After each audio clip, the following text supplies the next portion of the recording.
नमस्कार, मेरा नाम है जितेंद्र चौहान और आप देख रहे हैं स्टेट मिरर हिंदी। बंगाल में जल्द चुनाव होने वाले हैं और तमाम जो पार्टियां हैं वो पूरा दमखम लगा रही हैं, चाहे बीजेपी की बात कर लें, टीएमसी की बात कर लें, कांग्रेस की बात कर लें या फिर हुमायूं कबीर जो कि नई पार्टी बना के बैठे हैं ओवैसी के साथ। लेकिन शादी होने से पहले ही कहीं ना कहीं तलाक हो गया है दोनों के बीच में, और जो ये था कि दोनों मिलकर चुनाव लड़ेंगे, लेकिन ऐसा नहीं हुआ है। एक स्टिंग वहां पर हुआ है हुमायूं कबूर का, जिसमें वो पैसे की बात कर रहे हैं, लेन देन की कुछ बात कर रहे हैं। इसको लेकर ओवैसी ने नाराजगी जताई और उनसे अपना संबंध तोड़ लिया है। ऐसे में सवाल ये उठ रहा है कि आखिर बंगाल में इस वक्त चुनाव को लेकर क्या कुछ गतिविधियां चल रही हैं। मेरे साथ बेहद खास मेहमान मौजूद हैं। स्नेहांशु सर हैं जो कि बंगाल की राजनीति को बहुत करीब से देखते हैं, जानते हैं, समझते हैं, क्योंकि खुद वो कोलकाता में रहते हैं। वरिष्ठ पत्रकार हैं और लंबा अनुभव है इनको राजनीति का कवर करने का। स्नेहांशु सर, बहुत शुक्रिया आपका हमसे जुड़ने के लिए। धन्यवाद धन्यवाद। सर, सबसे पहले मैं जानना चाहूंगा, बंगाल में खेला होबे या नहीं होबे इस बार? देखिए, ये तो आपने जो क्वेश्चन किया, ये काफी अहम और महत्वपूर्ण है। जी। खेला होबे मतलब ऐसा तो नहीं होगा कि सुप्रीम कोर्ट में जाके ये एसआईआर का लेके इतने लोग को ट्राइब्यूनल में भेज दिया। जब तक उनका मतलब नतीजा नहीं निकालते हैं तब तक चुनाव हम्म। पीछे हो जाएगा या राष्ट्रपति शासन होगा। देखिए, ये लोग कहते हैं लेकिन ये होने वाला नहीं है, क्योंकि हम्म। सुप्रीम कोर्ट ने अभी तक कोई भी इंगित नहीं दिया, कि इशारा नहीं किया कि देखो, जब तक ये नहीं होगा तब तक अब चुनाव हो नहीं पाएगा। चुनाव बिल्कुल। चुनाव के हिसाब से जो पहले से घोषित किया है वो चलेगा। हम्म। उसके अंदर जो फाइनल एक डे होता है कट ऑफ, उसके पहले जिस लोगों का नाम आएगा आएगा, नहीं तो बाकी ट्राइब्यूनल में जाके ट्राइब्यूनल का जो नतीजा होगा वो अगले वाला ही चुनाव में वोट डालेंगे। इस चुनाव में वो डाल नहीं पाएंगे। तो जितेंद्र जी, अगर आप को कहना है तो यही हम कहेंगे कि इस बार चुनाव का मुद्दा है एसआईआर। ये हम्म। कोई आपका जो एंटी इनकम्बेंसी होता है, कुछ करप्शन होता है, कुछ डेवलपमेंट होता है, कुछ बाकी सारे चीजें होते हैं, महिलाओं के इश्यूज होते हैं, नौकरी के इश्यूज होते हैं। लेकिन ये सब इश्यूज पीछे पड़ गए और सबसे पहले सामने आ गया है एसआईआर का इशू। और एसआईआर का इशू क्यों इतना अहम हो गया है कि एसआईआर में बहुत लोगों का नाम बद मतलब कट गया कट है। गया है। करीब तो सर मान 90 लाख लीजिए, मतदाता है, जो 90 लाख मतदाता है जिनका नाम कट चुका है एसआईआर में, और ममता बनर्जी खुद उस मुद्दे को लेकर सुप्रीम कोर्ट चली गई।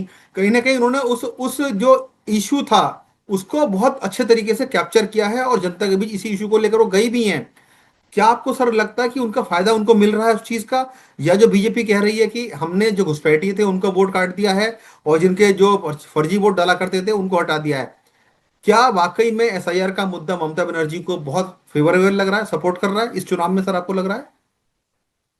देखिए, इस चुनाव में एसआईआर किसको सपोर्ट कर रहा है और किसको खिलाफ जा रहा है, ये तो नतीजा निकालने का बाद ही पता चलेगा। क्यों हम्म। होगा मैं बता रहा हूं।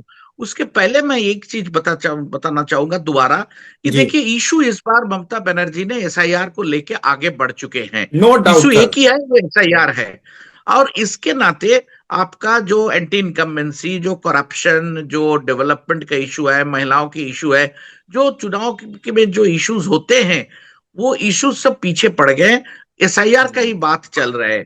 और एसआईआर के साथ केंद्र सरकार और चुनाव आयोग को डाला है, क्योंकि चुनाव आयोग ने ये कर रहे हैं। और चुनाव आयोग के साथ केंद्र सरकार को भी एक साथ ले लिया एक मंच पर। तो इसलिए ये एसआईआर जो जिसका नाम कट जा रहा है, तो ये केंद्र सरकार की और केंद्र में सत्तारूढ़ जो भाजपा है उसके जी। कारण हो रहा है। ये स्पष्ट करने के लिए ममता बनर्जी सफल हो गए हैं। हम्म। लेकिन जो आपका इसके बाद जो आपने पूछे थे, किसके वो सकारात्मक होगा और किसके लिए वो नकारात्मक होगा, जी। ये तो चुनाव के बाद पता चलेगा, नतीजे के आने के बाद ही पता चलेगा। क्योंकि हर केंद्र में, हर कंस्टिट्यूएंसी में काफी सारे लोगों को नाम बात जा चुके हैं।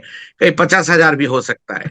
और देख लीजिए कि जहां जिस जिस क्षेत्र में जो पिछले बार हार जीत का जो व्यवधान है, वो 5,000, 10,000, 15,000, 20,000 रह चुके हैं, और उस केंद्र में 50,000 निकल गया। तो बिल्कुल। वो 50,000 जाने का बाद वो किसके लिए सकारात्मक होगा, किसके लिए नकारात्मक होगा, ये आंकड़े का हिसाब करना, क्योंकि किस लोगों को बात चला गया, वो है कौन, और वो किसको अगर वोट देते तो किसको देते, इसको ये देते। आपका वो स्पष्टीकरण नहीं आ रहा है कि किसका बात गया। जिसका डिलीट हो गया वो कह रहे हैं कि हमारा डिलीट हो गया, लेकिन एकदम बल्क में वो कितने डिलीट हुआ और वो किसके वोटर थे, ये नतीजा हम्म, आज तक अभी एनालिस्ट के पास आए नहीं है। तो आया नहीं है। उसीलिए ये कहना मुश्किल है कि ये किसके सपोर्ट में जाएगा और किसके खिलाफ में जाएगा, लेकिन जाएगा तो जरूर। सुरेश सर, आपको मालूम होगा कि आपको ज्ञात भी होगा अच्छे से कि जो लास्ट टाइम का इलेक्शन हुआ था 2021 में, उस वक्त 100 से ज्यादा सीटें ऐसी थी जिनका मार्जिन बहुत कम था। और ये आंकड़ा लगाया गया था करीब 60 लाख वोट जो है टीएमसी को ज्यादा पड़े थे। और इस बार जो एसआईआर में वोट कटे हैं 90 लाख कटे हैं। ये कैलकुलेशन लगाई जा रही है कि जो 60 लाख वोट कटे थे, जो जो जिनसे ममता बनर्जी जीती थी, टीएमसी जीत कर आई थी, एक तो वो 60 लाख वोट गायब हो गए हैं। दूसरा, बहुत सारे ऐसे जो मुस्लिम वोटर थे जो कि जिनको घुसपैठिया बताया जाता था कि वो वोट कटे गए हैं। अगर तो सर ऐसा हुआ है तो कहीं ना कहीं बीजेपी ने जो एक ये एसआईआर के जरिए एक रणनीति बनाई है अपनी, कि ममता बनर्जी को इस बार साम दाम दंड भेद करके हमें सत्ता से बेदखल करना है, कामयाब हो जाएगी सर ऐसे तो इसमें। वही तो कह रहे हैं कि किसके नाम बात चले गए और उसको असर कैसा पड़ रहा है, ये तो आंकड़े का हिसाब है। जहां पिछले बार 5,000 की फर्क था और उसमें इस बार उस केंद्र में 50,000 डिलीट हो गए, तो ये 50,000 डिलीट होना ये किस प्रोपोर्शन में, बिल्कुल। किसके खिलाफ और किसके फेवर जा रहा है, ये कहना मुश्किल है, लेकिन इसका असर तो जरूर पड़ेगा, जरूर लेकिन पड़ेगा। कहीं ना कहीं इशारा तो सर आप भी समझ रहे हैं कि अगर इतना वोट उस कॉन्स्टिट्यूशन में कट रहा है, जैसे कि आपने एग्जांपल दिया कि 5,000 से अगर जीते थे और 50,000 वोट वहां कट गए हैं, तो कहीं ना कहीं सर फायदा बीजेपी को इसका जरूर मिलेगा, क्योंकि टारगेट करके कहीं ना कहीं ये एसआईआर आपको लगता है कि बंगाल में किया गया है।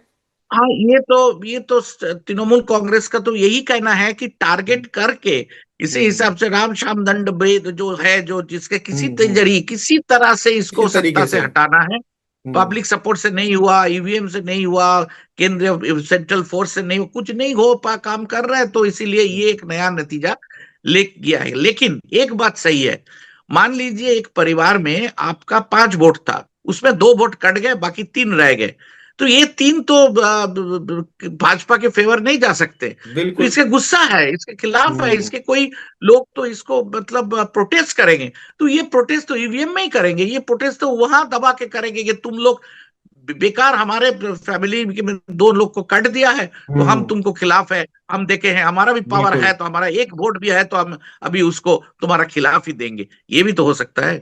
बिल्कुल सर, इसमें कोई दो राय नहीं है कि जिसके घर के अगर कुछ वोट कटे तो उनका गुस्सा जाहिर तौर पर निकलेगा। सिने सर, मैं आपसे एक चीज जानना समझना चाहूंगा, क्योंकि सर आपने ज्योति बसु को टाइम भी देखा होगा, आपने लंबे समय से राजनीति को देखा है वहां पर, उसके ममता बनर्जी यहाँ पर आई।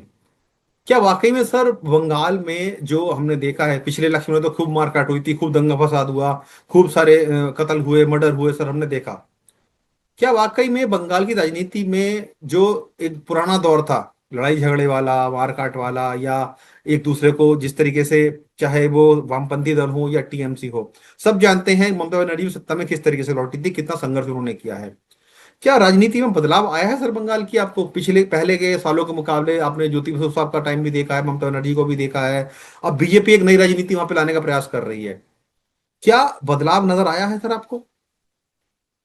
देखिए, ये राजनीति में बदलाव कैसे दिखा जाता है ये कहना मुश्किल है, लेकिन एक चीज आपने जो मुद्दा उठाया कि हम्म पश्चिम बंगाल का चुनाव में हिंसा होता है, उसीलिए हम्म। पश्चिम बंगाल में 8 फेज में भी चुनाव हुआ था। ये बिल्कुल सेंट्रल बिल्कुल फोर्स बिल्कुल। के कारण, हम्म और सेंट्रल फोर्स को किसी तरह से इस्तेमाल होते जा रहा है।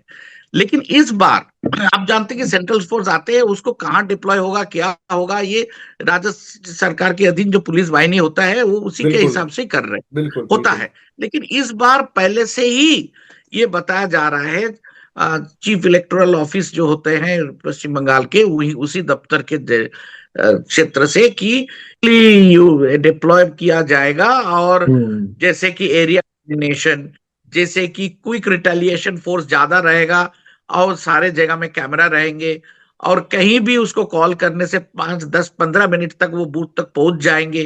और हम्म पिछले बार एक चुनाव में वो गोली चला दिया थे सेंट्रल फोर्स ने, तो इस बार बहुत लाठी उनको दे दिया जा रहा है।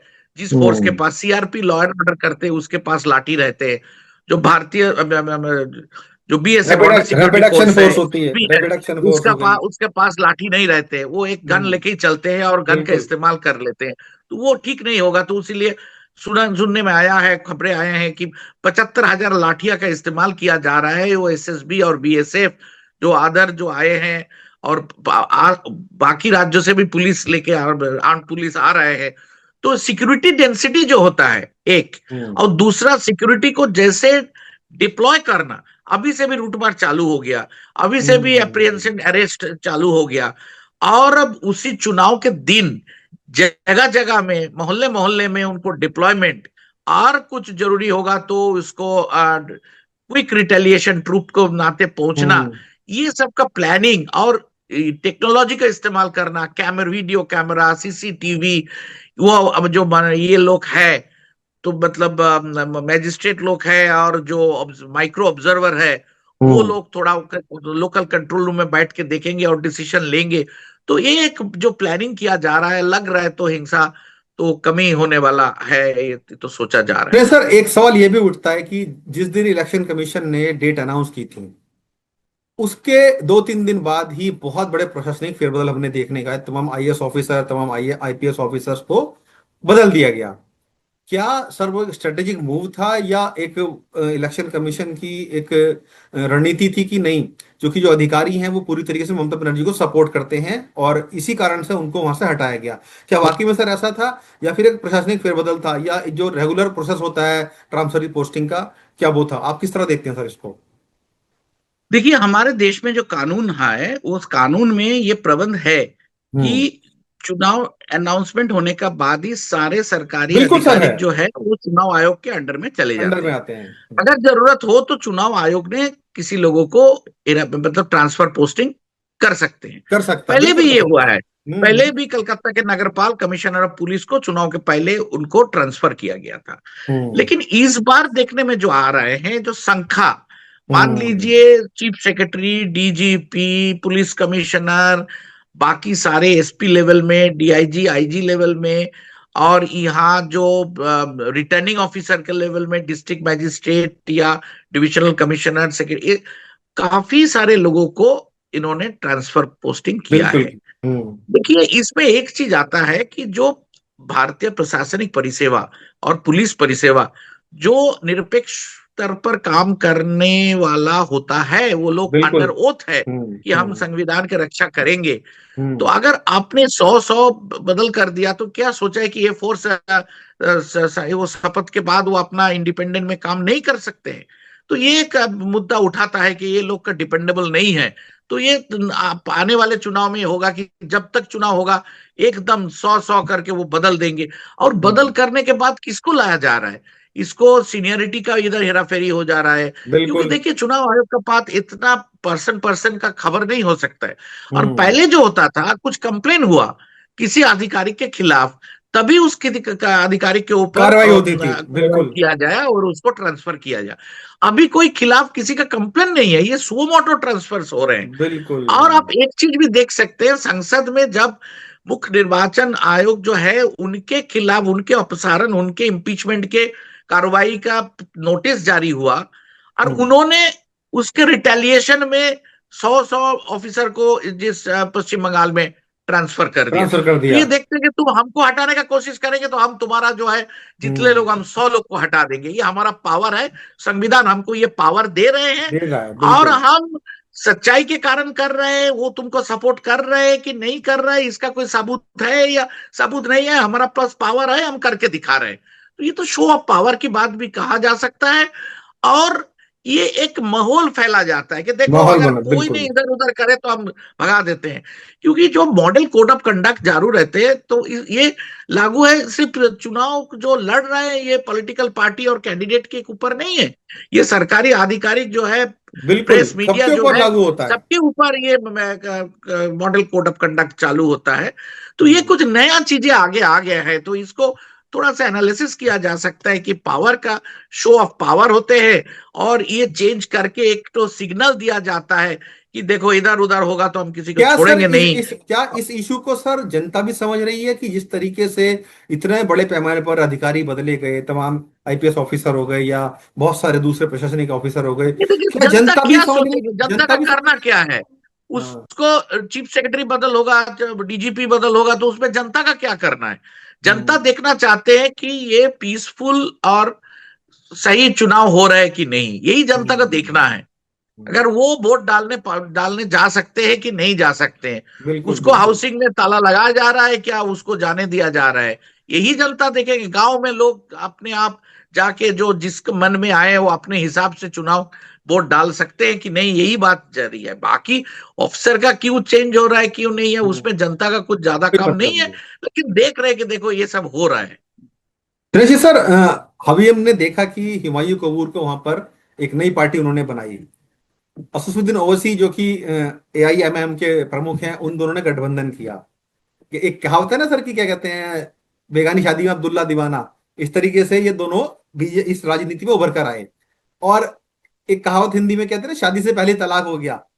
वही इन दोनों के साथ हुआ। अभी चुनाव हुए भी नहीं थे, गठबंधन बनाया इन्होंने, लेकिन एक वीडियो सामने आता है और उसमें हुमायूं कबूर कुछ पैसे के लेन देन की बात कर रहे थे। तो उसको लेकर ओवैसी साहब ने नाराजगी जताई है और उसने गठबंधन तोड़ दिया है। क्या इन दोनों का गठबंधन कोई इफेक्ट डाल रहा था ममता बनर्जी की पॉलिटिक्स पर, कांग्रेस की पॉलिटिक्स पर, या वाम दल की पॉलिटिक्स पर?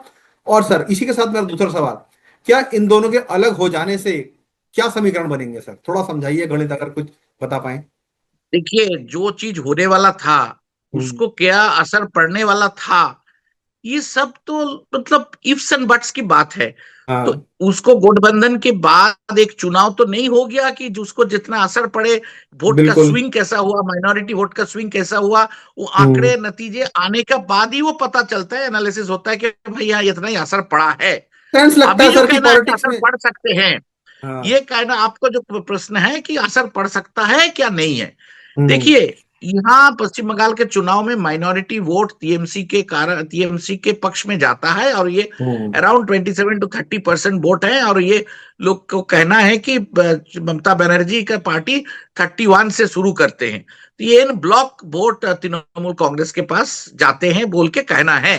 बिल्कुल। लेकिन इस बार ये हुमायूं के कारण, और देखिए वैसी साहब तो अलग हो ही गए हैं, उसका तो दोनों हम्म। एक साथ, एक के साथ एक होके 11 भी हो सकता है, एक के साथ एक बिल्कुल होके 2 भी हो सकता है, और एक के बिल्कुल। माइनस एक होके 0 भी हो सकता है। तो बिल्कुल। अगर यही देखना है, सिर्फ हुमायूं कबीर के पार्टी नहीं है, सिर्फ ओवैसी साहब का पार्टी नहीं है, ये हमारे जो कांग्रेस पार्टी है, जो 20 साल बाद इस बार थोड़ा बहुत जमकर चुनाव लड़ रहे हैं, और जो हमारे जो 34 साल पश्चिम बंगाल में सत्ता में रहे, तो ये लोग का भी कुछ वोट बैंक था।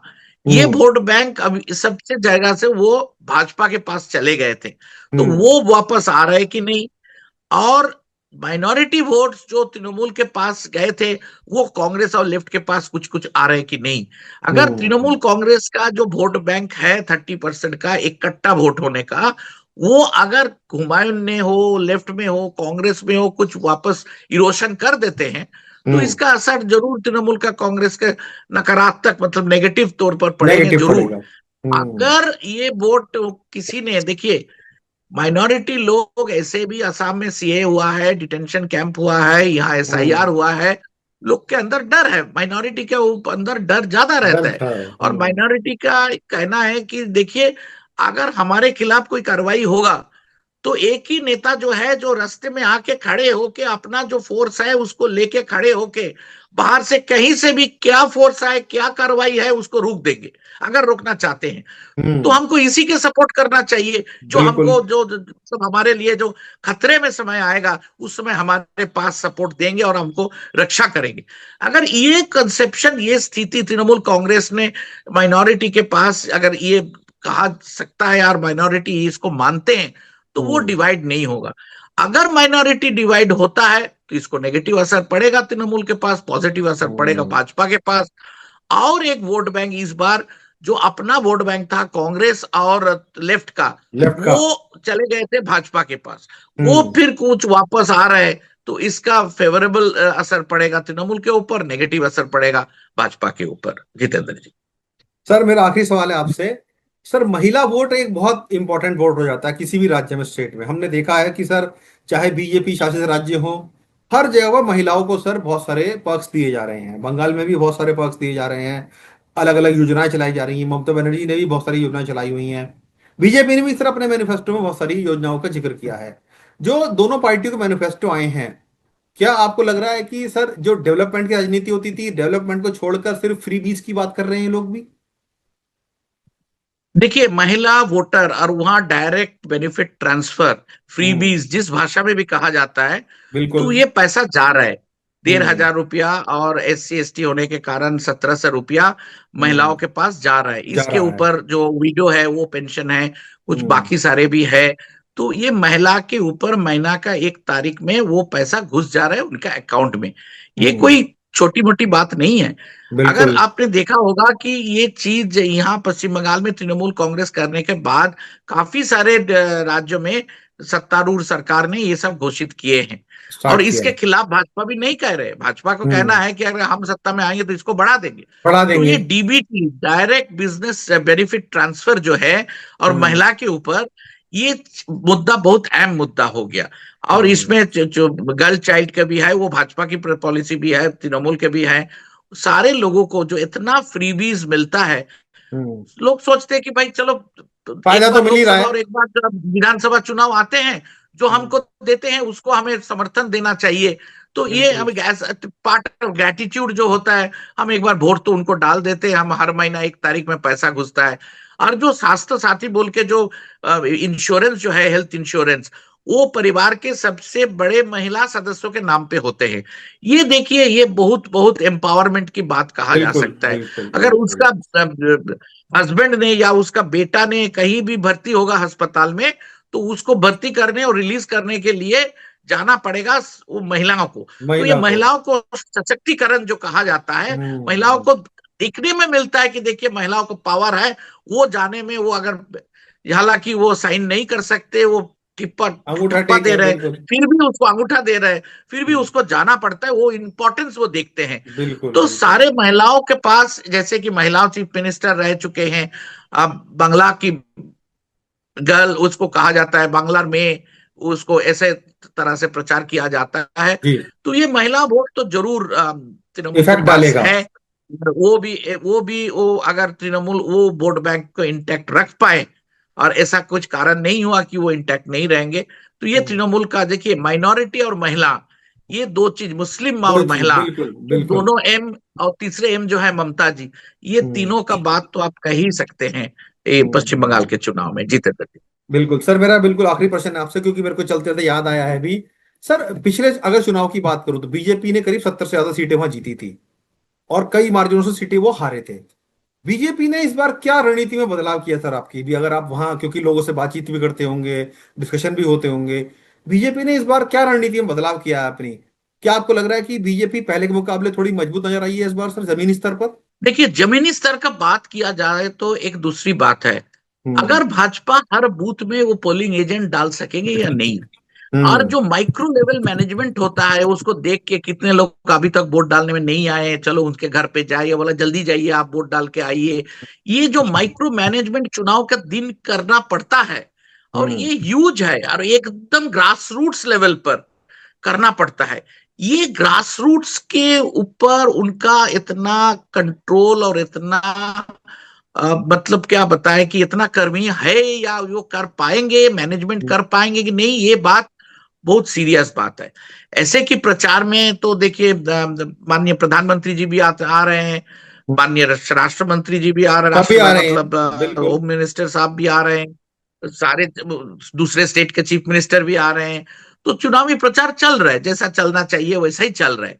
ये तो एक प्रचार की बात है, जो कहने का बात है।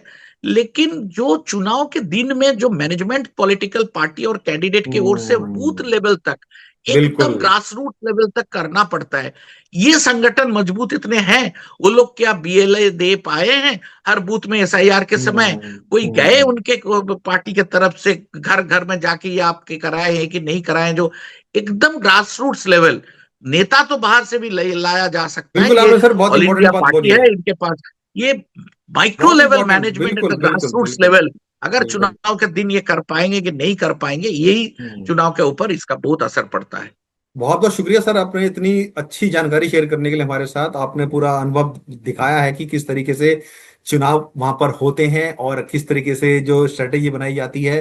तमाम मुद्दे ऐसे हैं जो इस बार रहने वाले हैं। आपने एक बात बोली, महिला, मुस्लिम और ममता, ये फैक्टर बहुत काम करने वाला है। साथ ही साथ ओवैसी और जो हुमायूं कबीर थे, उनका कोई बहुत बड़ा फैक्टर बनने वाला दिखता नहीं है। लेकिन कहीं ना कहीं इलेक्शन बहुत कांटे का है, टक्कर का होने वाला है। और जब वोटिंग होगी तो पता चल जाएगा कौन जीतेगा कौन हारेगा। सिनाशी सर, बहुत बहुत शुक्रिया आपसे हमसे जुड़ने के लिए और सारी जानकारी शेयर करने के लिए। धन्यवाद आपका सर, बहुत बहुत।